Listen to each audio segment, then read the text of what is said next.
jezdili naložení dobře a vyplní z Indie do Velké Británie, ale zpátky se vraceli prázdní.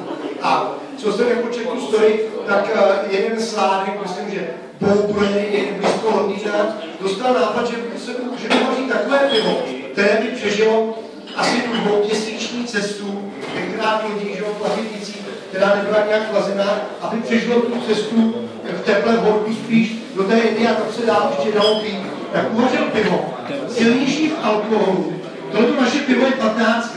To je taková asi ta spodnější hranice té síly, která je deklarována pro pivo typu India Pale. Naše pivo je 15.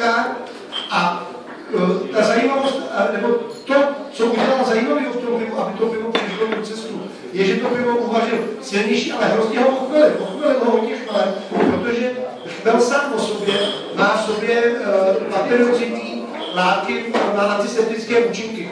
A ještě ten chmel dodávali do sudů před naplněním. Takže do těch transportních sudů dávali ještě látky chmele a pak to teprve naplnili pivem. A to pivo potom přežilo cestu do Indie a v Indii se mohli teda tím pivem potom poveselit a bylo dobrý kvalitě. A tak vtipnul technikus India Pale Ale.